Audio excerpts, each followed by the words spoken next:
So what are the dimensions of intimacy?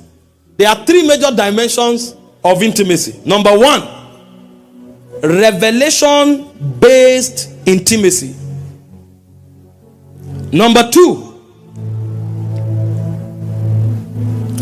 faith-based intimacy. And number three, consecration-based intimacy. These are the three major dimensions of intimacy. There's an intimacy that is based on your revelation of God. That you just have that revelation, you know you are with God all the time. The consciousness of God is heavy on your life just by knowing it. So you find some people who carry so much of God's presence and power. It's not because they fasted much. They have a revelation that God is with them. And so because of that revelation and the consciousness that is built, the presence permeates that consciousness. And they move with so much cloud of glory. And then there are others that have faith-based intimacy. They know the power of God is on their lives. So when they come to a place, they are stirred and they begin to do things. And you are wondering, how now? Me and you were eating bread 2 hours ago. How can you leave eating bread and you went for miracle service? There is a stirring of the spirit that he has mastered. So all his life, he will keep that stirring active. If he comes anywhere and that stirring happens, he knows God is there. Kenneth Hagin said when he goes to preach, if his thumb becomes numb and he's not feeling any sensation again, he knows that the weight of God's glory is heavy.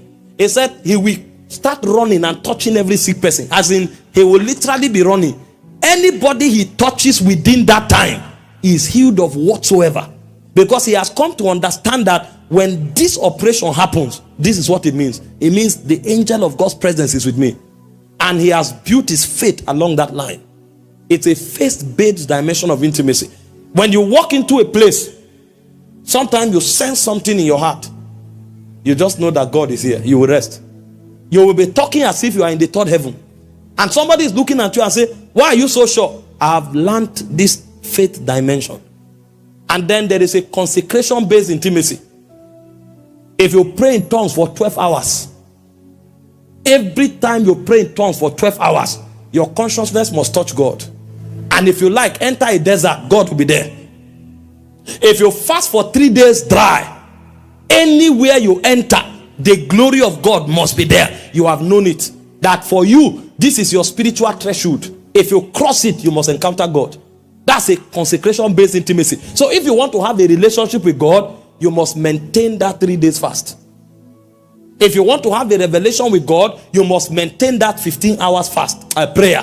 Now, somebody who operates intimacy by revelation may come to you and say, no, kill yourself. This is not all about prayer. If you stop, you are finished. Because what breaks you into God's realm is 12 hours prayer. If you don't hit it, you cannot, your consciousness can't trap God.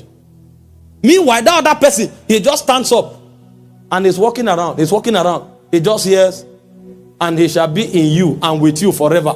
Praise God! He will move with a consciousness. God will start moving. He will say, that's how he has grown. But for a Christian who wants to have the fullness of God, he will have to master the three. From revelation to faith and to consecration.